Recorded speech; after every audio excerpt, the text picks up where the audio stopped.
दोस्तों, रूस और यूक्रेन के बीच युद्ध के 1241 दिन हो गए। दक्षिणी युद्ध क्षेत्र में कर्सों में यूक्रेन ने भारी मात्रा में गोलाबारी की है और कुछ हद तक तबाही भी की है। जापोरिजिया क्षेत्र में रूसी सैनिक कामेंस्कोय जिस पर कब्जा करा हुआ है उसके और आगे बढ़ रहे हैं, जबकि मेलिनिवका जो हुलियाई पोल क्षेत्र में है वहाँ भी आगे बढ़े हैं, खासकर जंगल के क्षेत्रों में। और भी मिर्नो पर पूरी तरह कब्जा कर चुके हैं और वहाँ से उत्तर पश्चिम की तरफ बढ़ रहे हैं, शेवचेंको की तरफ भी, और निप्रोपेट्रोवस्क के बॉर्डर पे पहुँच चुके हैं। नोवोखात्स्की के भी दक्षिण में आगे बढ़ रहे हैं जो रूस के कब्जे में ही है। अब पूर्व में यानी दोनेत्स्क क्षेत्र में आते हैं। पोक्रोवस्क के क्षेत्र में रूसी सैनिकों का जबरदस्त आक्रमण जारी है। पोडुब्नी और वोक्रोसेंका की तरफ से यानुवार्स्कोय और मालिवका की तरफ। पोक्रोवस्क के दक्षिण में यानी शाखोस्कोय और ग्रोदस्काया की तरफ में रूसी सैनिक आगे बढ़ रहे हैं।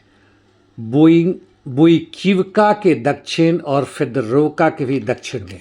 अब पोक्रोवस्क के पूर्व में आते हैं यानी मिर्नोग्राद क्षेत्र में रूसी सैनिक की कोशिश है कि मिर्नोग्राद को उत्तर पूर्व से घेरा जाए।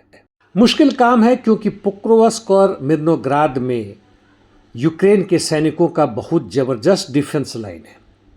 और भी आगे बढ़ते हैं तो रूसी सैनिकों ने पोपोयार, जिस पर उन्होंने भी पिछले 2-3 दिनों में कब्जा किया, उसके कंट्रोल जोन को और आगे बढ़ा रहे हैं, तथा रोडिन्स्की क्षेत्र में और नोवो इकोनॉमिक क्षेत्र में भी अपनी स्थिति मजबूत कर रहे हैं। नोवोसर्गिवका और उडाकने की तरफ भी बढ़ रहे हैं। और पूर्व में रूसी सैनिक रूसिन यार के अंदर प्रवेश कर चुके हैं और राजिनो के पश्चिम में आगे बढ़ रहे हैं। रूसी सैनिकों का लगातार बढ़त क्राजनोए पर्शा तथा स्टेपोवा नोवोसिल्का की तरफ भी जारी है।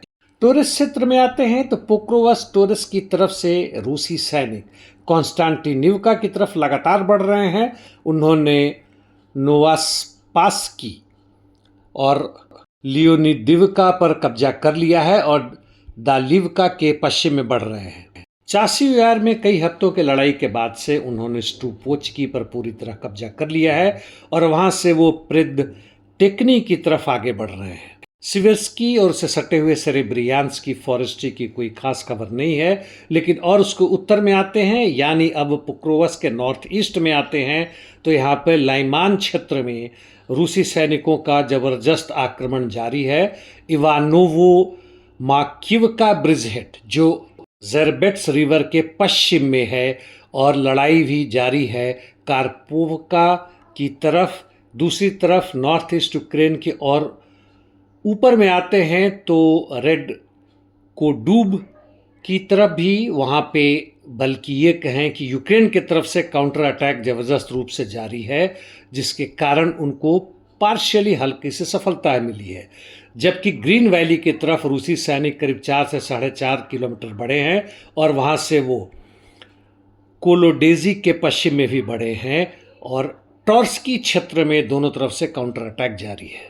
खार्को के उत्तर में रूसी सैनिक वोल्चांस के पश्चिम तथा दक्षिण पश्चिम की तरफ भी वह आगे बढ़े हैं, सेवेर्स्की दोनेत्स्क रिवर क्रॉस करके।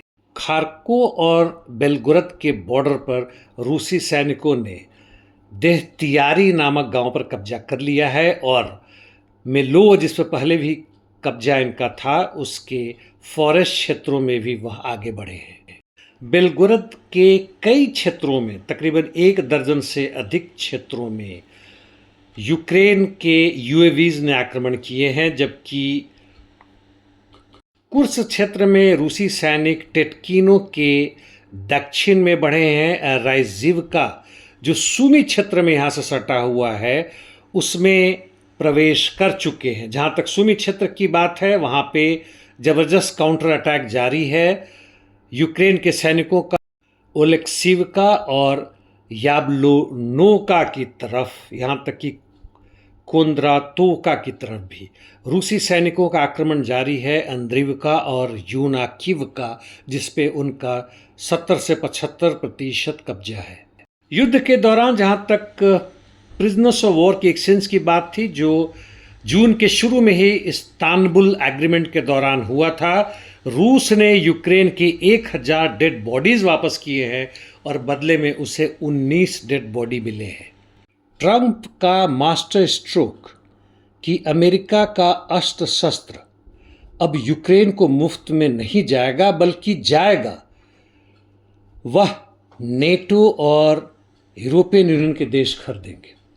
यानी अब दबाव अमेरिकी टैक्स पेयर और मेहनतकश आवाम नहीं बल्कि यूरोप के जनता के ऊपर होगा, जिसका अभी तक विरोध करने वालों में फ्रांस, स्पेन, हंगरी, चेक रिपब्लिक है। उन्होंने सीधे के सीधे नकार दिया है। सीरिया, खासकर इसके सुवेदा क्षेत्र की स्थिति बद से बदतर हो रही है। इजराइल ने कहा है कि वह दक्षिण सीरिया को परमानेंट अब ले लेगा। इस बीच खबर है जिसकी पुष्टि मैं नहीं कर सकता हूं कि वहां के राष्ट्रपति अल शारा ने दमस्कस अपने परिवार के साथ छोड़ दिया है और इसका कारण बताया जाता है कि दमस्कस में आईडीएफ के वॉर प्लेन्स ने बॉम्बिंग की, जिसमें सीरिया के टेम्पररी सरकार के कई महत्वपूर्ण लोग भी मारे गए हैं।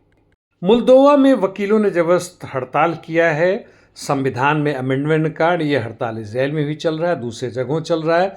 यदि हम यह सोचें कि बुर्जुआ वर्ग द्वारा बनाया हुआ संविधान चाहे किसी भी देश का हो, चाहे कितनी अच्छी भाषा में लिखा गया हो, हमारा हित करेगा तो हम मूर्ख नहीं, महामूर्ख हैं। और यह जब तक हम ना समझेंगे हम फंसे रहेंगे।